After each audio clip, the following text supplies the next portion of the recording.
There was once a young warrior, strong enough to win battles, smart enough to outthink his enemies, talented enough to lead an army. Yet, he lost the respect of everyone around him, not because he lacked strength, but because of 6 invisible habits, habits that quietly destroyed his confidence, habits that made him appear weak, even when he wasn't.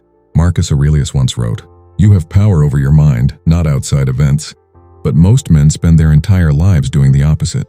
They chase approval, react emotionally, complain about things they cannot control, and without realizing it, they slowly give away their power. The frightening part? Most men don't even know they're doing it. Today, we'll uncover 6 habits that instantly make a man look weak, and more importantly, the timeless Stoic principles that help you replace those habits with quiet strength. Stay until the end, because habit number 6 is the one that silently destroys more men's lives than any other. Before we begin, if you're serious about becoming mentally stronger, developing discipline, mastering Stoic wisdom, and becoming the kind of man who commands respect without demanding attention, subscribe to the channel. Every week we share powerful lessons on Stoicism, psychology, confidence, and self-improvement to help you become stronger in every area of life. If that's the path you're committed to, hit the subscribe button and let's begin. Habit number 1, seeking constant approval. Imagine walking into a room and changing your personality every few minutes. You laugh because everyone else laughs. You agree with opinions you don't believe. You hide your true thoughts simply because you're afraid someone won't like you. Now ask yourself, who are people actually meeting? The real you, or the version of you that desperately wants approval? Marcus Aurelius reminded himself daily that you cannot control what others think of you. Yet many men spend years trying to win approval from strangers. They post for validation, dress for validation, speak for validation, even make life decisions based on validation. The problem isn't wanting to be liked.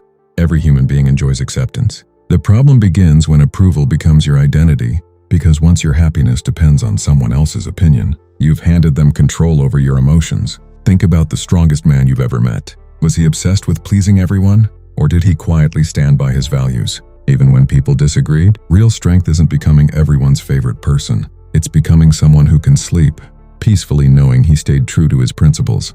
There's an old Stoic lesson that says, if someone criticizes you unfairly, their opinion belongs to them. If someone praises you excessively, that praise also belongs to them. Neither should define your character. Your character is defined by your actions, not by applause, not by criticism, by action. Imagine spending 10 years chasing approval, only to realize the people you were trying to impress barely remember your name. That's the tragedy many men live. Don't build your identity on temporary opinions. Build it on permanent values, because approval fades, character remains. But seeking approval isn't the only habit that weakens a man. There's another one, and it destroys confidence faster than almost anything else. It begins with a simple habit, complaining. Habit number 2, complaining about what you cannot control. Imagine waking up every morning, already frustrated. The traffic is terrible. Your boss is unfair. The economy is against you. People don't respect you. Nothing ever goes your way. Day after day, the complaints become your daily conversation. At first, it feels harmless. You're just venting. But slowly, something changes. Without realizing it, you begin training your mind to focus on problems instead of solutions. Now imagine another man facing the exact same challenges. He gets stuck in the same traffic. He faces the same setbacks. He hears the same criticism. But instead of asking, why is this happening to me? He asks, what can I control right now? That single question changes everything. There's a story often told about the Stoic philosopher Epictetus. He was born into slavery. He owned nothing. He couldn't choose where he lived. He couldn't choose who ruled over him. Most people would spend every day complaining. Instead, he focused on the one thing no one could take away, his mind. Years later, his teachings would influence emperors, leaders, soldiers, and millions of people around the world. Not because his life was easy, but because he mastered what he could control. That's the heart of Stoicism. You cannot always control what happens to you, but you can always choose how you respond. Modern psychology supports a similar idea.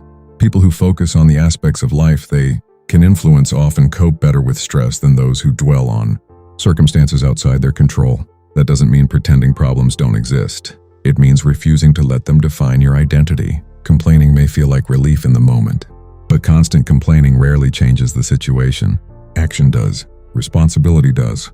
Growth does. Ask yourself, if you spent half the energy you use complaining, working toward a solution. How different would your life look 1 year from now? Marcus Aurelius wrote his personal thoughts while leading an empire through war, political pressure, and disease.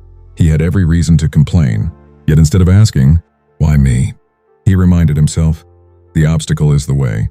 In other words, every challenge can become an opportunity to develop patience, discipline, wisdom, or resilience. The obstacle isn't always blocking your path. Sometimes it is the path. Let me ask you something. What's one challenge in your life that's making you stronger, even if it doesn't feel that way today?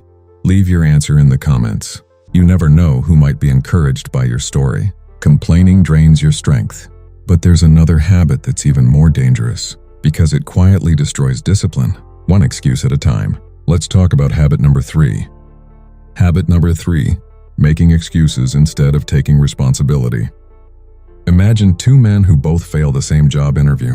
The first man leaves the building angry. The interviewer was biased. The questions were unfair. The company doesn't recognize talent. By the time he gets home, he's convinced the world is against him. Now imagine the second man. He walks to his car in silence. He's disappointed. But instead of blaming the world, he asks himself one question. What could I have done better? Maybe he wasn't prepared enough. Maybe his communication skills need work. Maybe he lacked experience. Instead of protecting his ego, he chooses to improve his character. Months later, the first man is still telling everyone why life isn't fair. The second man has developed new skills, built more confidence, and landed a better opportunity. The difference wasn't luck. It was responsibility. There's an old Stoic lesson that says, you become powerful the moment you stop making excuses. Think about that. Every excuse feels comforting. It protects your pride. It gives you someone else to blame. But it also steals your ability to grow. Because if everything is someone else's fault, then there's nothing for you to improve. And if there's nothing to improve, nothing changes. Marcus Aurelius didn't waste energy asking why life was difficult. He accepted that hardship was part of being human. His focus wasn't on perfect circumstances. It was on becoming the kind of man who could handle imperfect circumstances with wisdom and discipline. That's a mindset every man can learn. Responsibility doesn't mean blaming yourself for everything. It means owning your response. You can't control the economy. You can't control other people's opinions. You can't control every setback. But you can control your preparation, your discipline, your attitude, your next decision. And that's where real strength begins. One of the biggest differences between resilient people and those who stay stuck is where they place their focus. People who believe they have some influence over their own actions often recover from setbacks more effectively than those who see themselves as completely powerless. The moment you stop asking, "Why is this happening to me?" and start asking, "What can I do next?" your entire mindset begins to change. Weak men wait for perfect conditions. Strong men create progress with imperfect conditions.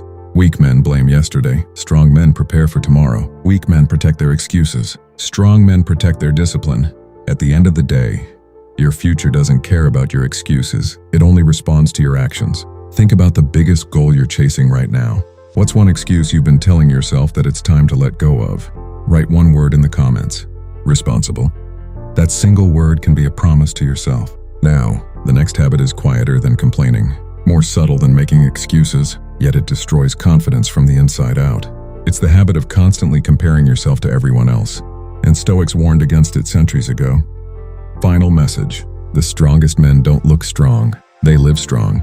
Think about everything we've covered today: seeking constant approval, complaining about what you can't control, making excuses instead of taking responsibility, comparing yourself to others, living without discipline, letting emotions control your actions. None of these habits make a man weak overnight. They weaken him slowly, one decision, one excuse, one distraction at a time. The good news? Strength is built the exact same way. One disciplined choice, one honest conversation with yourself, one workout, one promise kept, one difficult moment where you choose courage over comfort. That's how character is built. The Stoics never promised an easy life. They promised that if you master yourself, very little in this world can truly defeat you. Marcus Aurelius reminded himself that every morning he would meet difficult people, unexpected problems, and uncomfortable situations. Yet he refused to let those things control the kind of man he became. That's the lesson. Real strength isn't about looking fearless. It's about doing the right thing even when you're afraid. It's about staying calm when life becomes chaotic. It's about keeping your word when nobody is watching. And it's about becoming a better man today than you were yesterday. Remember, people may admire your success. They may notice your money. They may complement your appearance, but they'll remember your character. Character is what earns lasting respect. So don't spend your life trying to appear strong. Spend your life becoming strong, because when your discipline becomes stronger than your excuses, your future begins to change. If this video challenged the way you think, don't let it be the last step. Hit the subscribe sauce button and join a community of men dedicated to Stoicism, discipline, psychology, confidence, and personal growth.